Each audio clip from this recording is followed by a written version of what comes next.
Hey everybody, Roger here. We got a new update with this Christine Blasey Ford, Brett Kavanaugh issue going on right now. There's a new letter that has surfaced from supposedly an ex-boyfriend of hers, probably a long-time ex-boyfriend, 6 or 8 years or something like that. He was going out with her, and he, again, I'm gonna preface this by saying that I don't believe any of these stories. I really don't. Our law, our judicial process, our due process, everything about American law has become a disgrace with this particular testimony from Blasey Ford. And to even have her be on the stand, to even have her testify herself, going up on the stand and giving her 2 cents. It's ridiculous. It's ridiculous. So anyways, I'm not sure what to believe with this new letter, but we're gonna take it for what it is at this point. And maybe it is true, maybe it's not. I don't know, but we're gonna find out, or we should find out. We should be forcing them to be held under. He wrote this letter under oath, apparently. Anyways, so this new supposed boyfriend comes out, says he was her boyfriend. Correct me if I'm wrong, between 1988 to like 1995, 96. Again, I could be wrong. And that during his time with her, she's used his credit cards without his permission. He was going to attempt to, she kept denying it, so she was lying. Obviously, she's good at lying. And again, I say obviously in the scope of these totally fabricated situation going on here. I think it's so fantastical. So anyways, he says that she lies about those using the credit cards, and then when he finally said he was going to be putting fraud detection on them, she confessed. And so it really takes a lot. This is telling me that it takes a lot for this woman to be told that she's proven wrong. So she can say 100% I didn't use your credit cards, 100% I didn't use your credit cards, 100% I didn't use your credit cards. And then she can also say in the same tongue, the same demon tongue, 100% I know it was Brett Kavanaugh who raped me, 100% I know it was Brett Kavanaugh who raped me. Things like that. So yeah, and people on the left, everybody knows this about the left, including the left. You give them an inch, they will take a mile. She took miles and miles. She took all the miles in the United States. She basically wasted our time as Americans and taxpayers by bringing this to court. And you know what? Even then, everybody says no. Let's blame Dianne Feinstein, and the media for forcing her to come out. I don't believe that to be true either. I believe that this was all orchestrated. She was part of it. And then the polygraph. So the boyfriend continues on and says, she lied under oath about, well, he didn't say this, but he's like, one of her living best friends, who is now working in the FBI, probably currently still, was coached to on how to pass a polygraph, or how to perform in a polygraph. She was asked 2 questions during her testimony. One of the questions was, were you coached, or I don't know how to phrase this right, so just bear with me. One was like, if she was told or coached to regarding the polygraph, she said never. And then the other question was, have you ever coached or helped anybody else on how to pass or get through a polygraph? Never. So there's another lie. There is another, again, supposed lie from this letter that is supposedly her boyfriend, her former boyfriend. Then the confined spaces thing comes in. We already know this to be false. We already know it to be uncovered, that she's lying about these being scared of tight spaces in small places. Well, she lived in a 500 square foot house with 1 door. She also, in Hawaii with that boyfriend, has flown on small propeller jets, and she, according to him, and her experience with flying in those, that she never seemed scared. She seemed to enjoy it and be having a good time. So what the fuck is it, Christine? Once a liar, always a liar. You know what I think it is? I think that I'm not going to dog her looks. I don't have a pro or a con on her looks. But maybe when she was younger, she probably wasn't noticed by a lot of guys.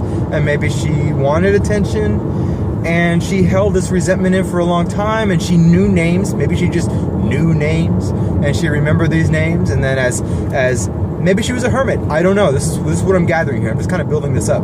Maybe she was a hermit, and she kept track of all these people that she didn't really know personally, but that she saw, like, hey, I went to school with them, and they're now doing this, they're doing that, this person's doing this person's doing that. And Brett Kavanaugh, she saw Brett Kavanaugh was rising up the ladders. It was all hypothetical, remember, people. So in my head, she's like keeping tabs of these people. She's looking at his career. She's looking at his career as the secretary under Bush. She's looking at his career, you know, and all these other things. And here's the funny part. Here's the big part. With all of this, with me assuming that she's doing all this and gathering all this information, fan following all these people that she went to school with that probably didn't know her or even were friends with her, she used it as a tool for her infidelity. One of the biggest revelations in this letter, in this penned letter, emailed letter, whatever, from this former boyfriend, was that he found her with another guy, and from there he decided to call it quits. I believe I could be wrong. It could be the credit cards or the guy that was the final straw, but I think it was the guy. So she was cheating on him, and so I'm not sure if it was this guy that went to couples counseling with her, but I wouldn't. No, it's her husband. It's her current husband, I think, actually. I wouldn't put it past a person like her and every little thing that she's been sly on to actually come out and say, you know, I was abused, I was sexually assaulted, and you know, she has these names recorded of people she never thought she would ever come in contact with later on in her life. And the guy named Brett Kavanaugh, you know, was one of the ones that got on top of me, put his hand over my mouth. Again, I am going to repeat this again for all the people out there who think I'm being an ass here.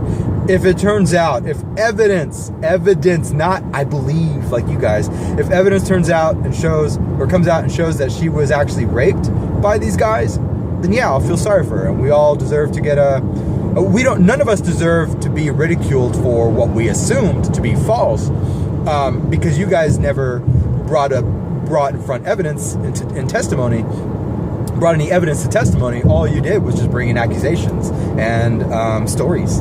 So if it turns out that she was raped and all this happened, yeah, of course, who wouldn't feel bad for somebody who went through that, you know? And that's where I'll go with that. But I think she used this Brett Kavanaugh guy as a cover up. I don't think his name was. Who knows if this session even happened? You know, and who knows if it was for the reason that Blasey Ford with her therapist. This session with the therapist happened, and who knows if the reason for the therapy was because she was traumatized about all the stuff that has supposedly happened to her during in college, or when she was 15, whatever age. You know, she can remember that she got her driver's license, but she didn't know her age. Don't you remember the age that you got your driver's license? I know I do. I mean, you could do simple math. I mean, you have a PhD. Anyways, the left is easily fooled. So, anyway, she's having, who knows if when she's having this couples therapy, if that's even, if his name is or isn't mentioned, if this scenario is even mentioned or not. I bet they went to therapy, in my opinion, because she sluts herself out. That's my opinion. Because every single thing about this is assumptive. Every single thing about this is assumptive. But with this assumptive case, or whatever you call it, with a new letter coming out from this former boyfriend, that's all I can conclude at this point, is that maybe this thing with her psychiatrist or whatever therapist was because she was cheating on her boyfriend. She was trying to give a reason, and the only reason she could only bring up was, oh, you know, I have to make up a lie, so let's make it sound good. I was raped, and so this is why I do what I do. That's what I think happened in couples therapy. So, yeah, this new letter whether it's true. The name has been redacted, obviously, as usual. I'm not big on redacted things. I don't believe things when I see redactions. But if we're gonna hold, this is the dangerous part. If we're gonna hold Blasey Ford's testimony as credible, which it seems like the left is really trying to force it down our throats, that, oh my God, we have to believe the woman, always believe, we believe, or Will and Grace holding up that picture, we believe.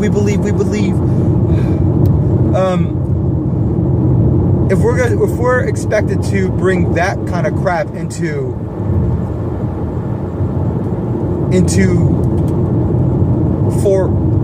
if we're expected to believe that kind of shit and let it be brought under testimony, under oath, whatever, we should be able to do that the same with this letter. Right? I assume. The dangerous part of that is this. These are two letters that are both assumptive, that don't have, that hold no physical, credible, verifiable evidence. Everything is just word. His penned letter, the former boyfriend's penned letter, and her testimony. And her previous contradicting testimonies, they all hold no weight. And we're allowing this to be put forth in American rule of law. It makes absolutely no sense for us to bring this shit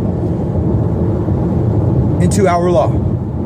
This isn't how the law works. But somehow we've gotten to this point. We've gotten to this point because of the left and their rabidness. The left is rabid, and when they do not get their way, whether it's legal or not, they will make a stink, and they will start attacking. They will start name-calling. God, I think they call somebody I heard on the news, and I just saw this in passing, called Lindsey Graham an FAG, a fag, or a gay guy, or whatever. Somebody in the left. And again, it's not a big deal to most. It's not a big deal to me, to be honest. But it contradicts them actually appreciating and saying, oh no, those are sensitive words. You never say that in front of a gay person. And I personally, I don't give a fuck if you guys call me a fag. But you don't,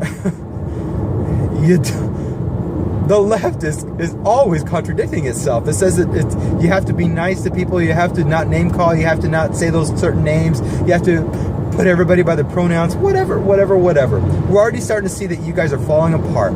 Now you guys are using the F and the G word towards Lindsey Graham, and then you're not saying that it's bad. You're not denouncing the other Democratic members in your party for using that word. You guys are pathetic.